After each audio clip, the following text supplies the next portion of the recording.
Hey, we're back again from both sides of the couch. Once again, I'm Shannon Eller, and I'm here with you with one of my counselors, Mandy Culverhouse. And we're going to continue to talk a little bit about the addictions issue that's facing our society. Last week with Courtney talked more about addictions from an individual perspective. Mandy and I are here to talk with you more about individuals and how it affects families. Obviously, addiction is a biological, psychological, sociological issue that transforms itself into all parts and aspects of our society. Addiction can't really be held into just an individual mode, which is one of the reasons that it's such an issue and it's such a prime issue for people to come into families to seek counseling for. One of the things I wanted to talk to you about, there's some very significant effects of addictions on families.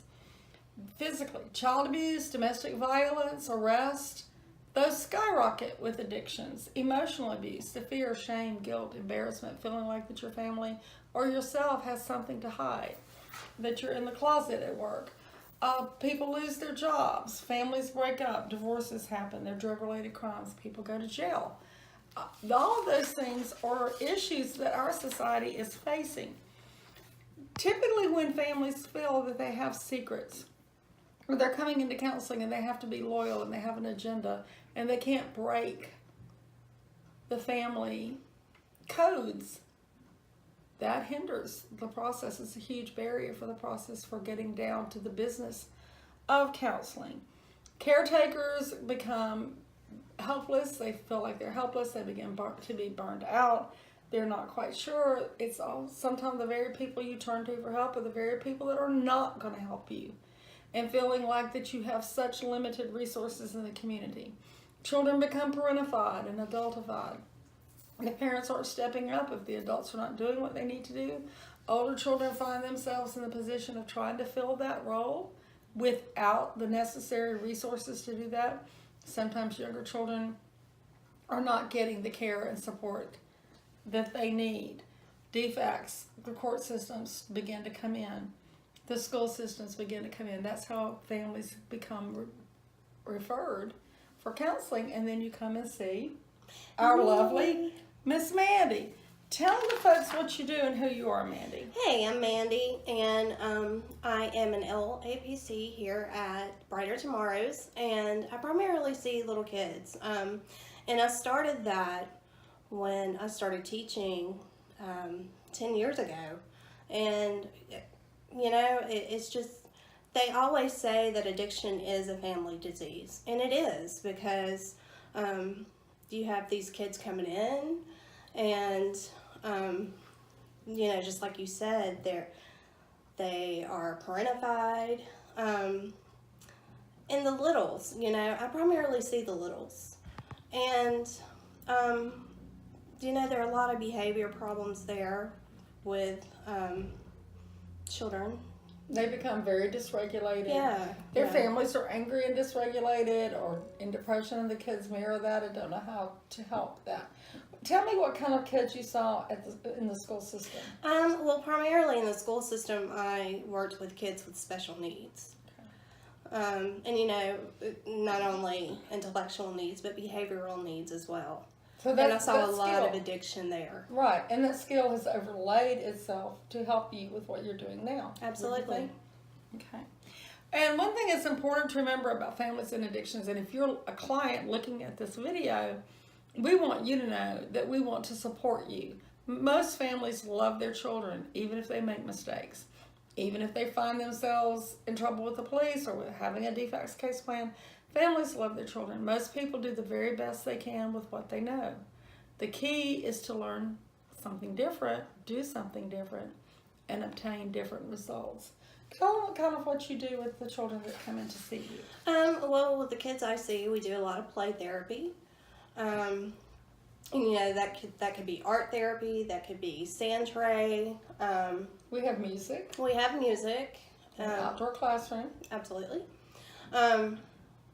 And so what I do with the kids is I try to, you know, find different ways for them to express themselves. They're not always able to say, hey, Miss Mandy, I'm feeling like this, but they are able to express themselves through play. And so that's a large part of what I do. And become more regulated and be able to Right. identify and manage their emotions.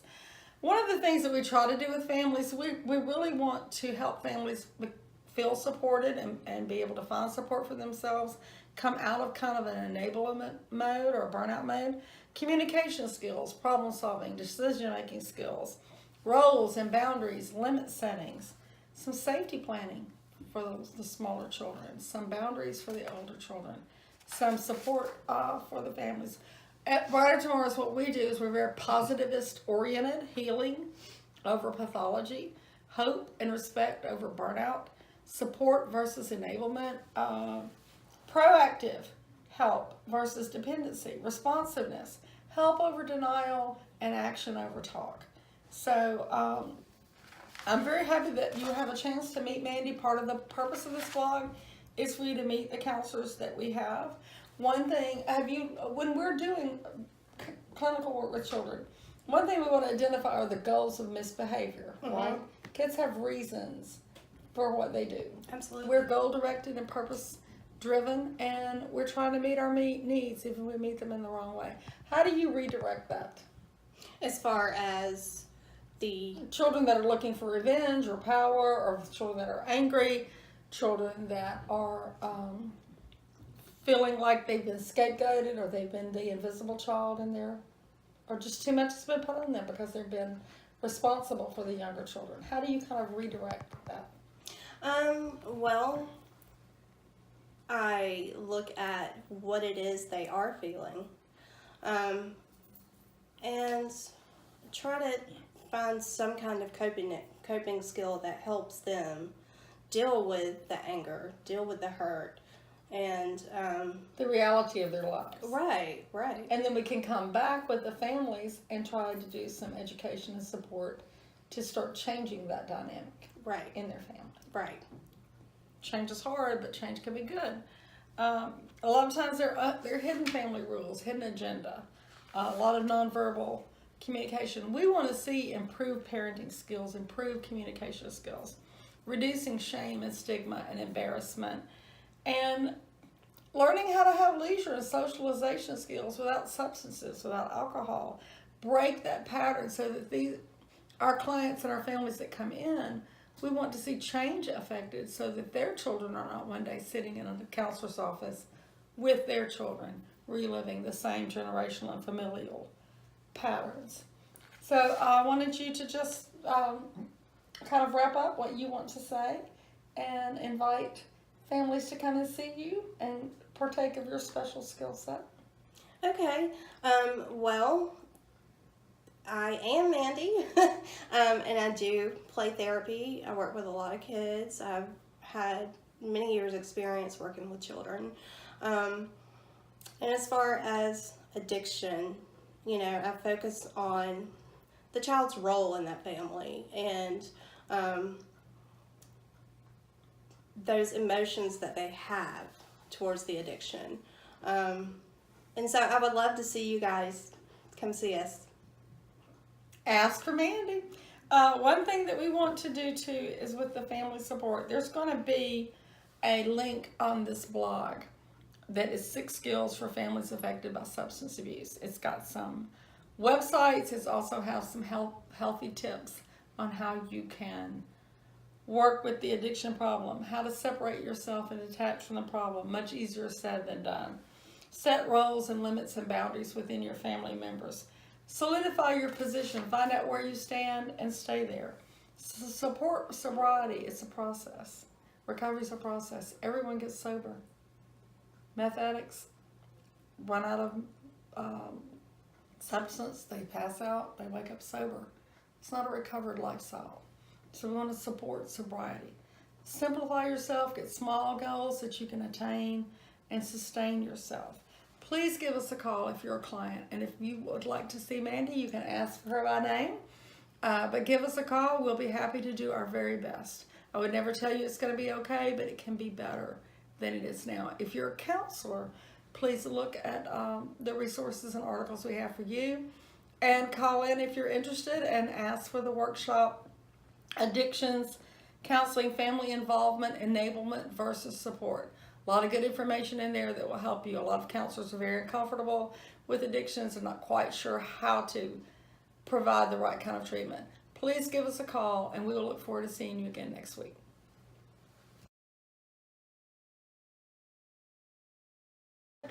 Hey guys, Shannon again from both sides of the couch. We wanted to take a minute. You've had a chance to meet two of our counselors as well as to meet me, but I also want you to see all the faces of Brighter Tomorrows.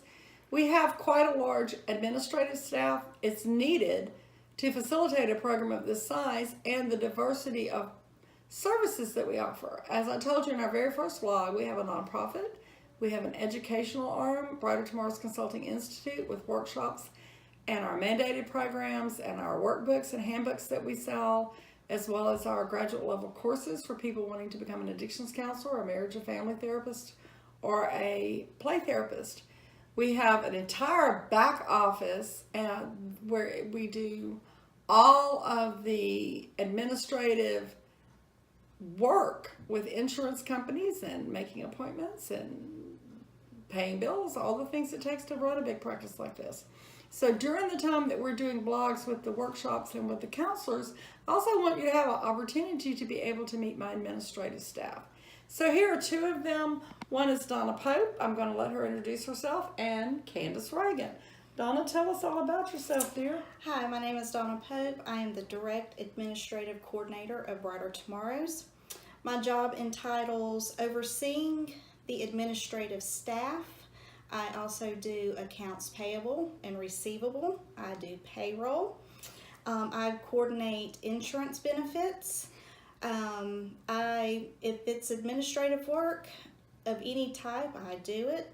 I also answer the phone and take appointments. I ensure the smooth operation of the administrative staff.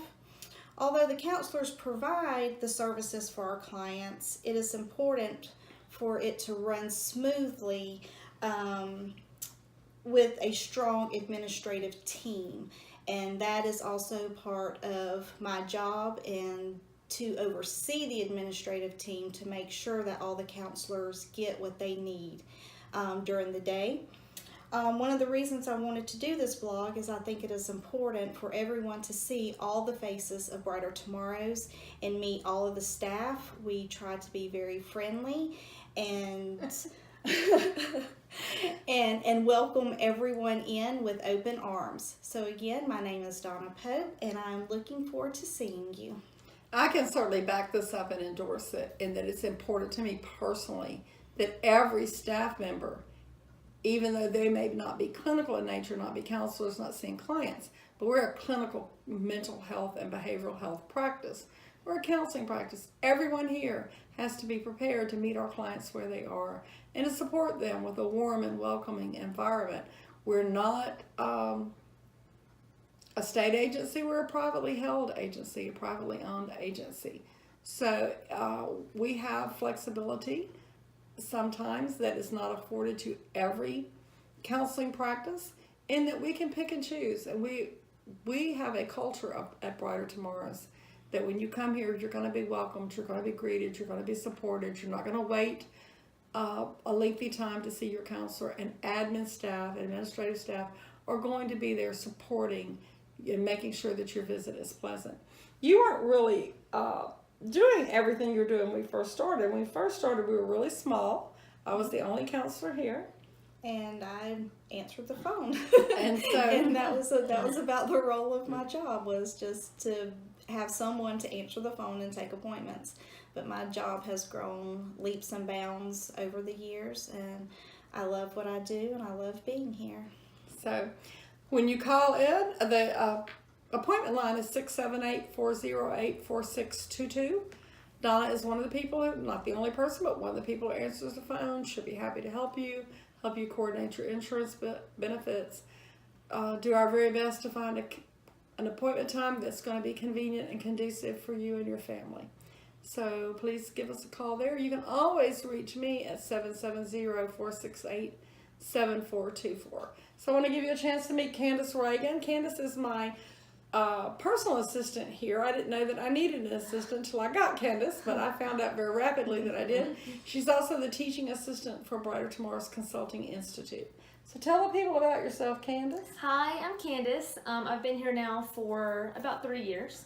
When I started, I did mostly stuff with Shannon and everything that goes in with being Shannon's assistant. And being the TEA for the courses, we have 12 courses now. And we can facilitate those at any time. 57 workshops. We have 57 workshops. And yes. we have about 8 different things that we offer through our mandated program. Yes, Right. yes. And now that we have the DUI school, I help facilitate that. We do that bi-weekly. Theft prevention Yes. and parenting, MRT, Anger the management. DUI, anger management, the SAP program, clinical evaluations, and also the treatment providers for substance abuse risk reduction. Since we were talking earlier these past 2 times about addictions in families, the DUI and the substance abuse, those things are mandated by courts and DFACS, and we are here ready to meet that need. People that want to do the courses and the workshops, they're going to really interact with you. How do you help Yeah. facilitate their experience? I just try to be available. So you'll have my personal cell phone number. If you get into one of the courses and you need help, you can always call me. I give out all the paperwork. So really from the very beginning, we get to know each other very well. And anything you need, I'm always here to support. And as I said before, we're a publishing practice. Our workshops are being published. Our handbooks are being published. We already have healing sexual abuse. No, let me see. What is it called? The treatment of sexual abuse from an Adlerian play therapy Yes. perspective. That's for sale on Amazon. Candace is very active in trying with the blogs, with Yes. the getting the workbooks ready for publication. We have 12 other workbooks that are headed to Amazon after they receive their copyright to be published. So there are a lot of things that to do here. We're counseling, we're education, we're community oriented. We work with mandated clients. We have a large nonprofit. We have a lot of things that are going on in a very diversified counseling practice. So if you're interested as a counselor in the education or the workshops, the courses, give us a call and ask for Candace. If you are a client looking for support and help, ask for Donna. You can always ask for me, Shannon Eller. Nice to see you guys again, and we'll meet again next week. Thank you for viewing our blog. We appreciate your investment and input.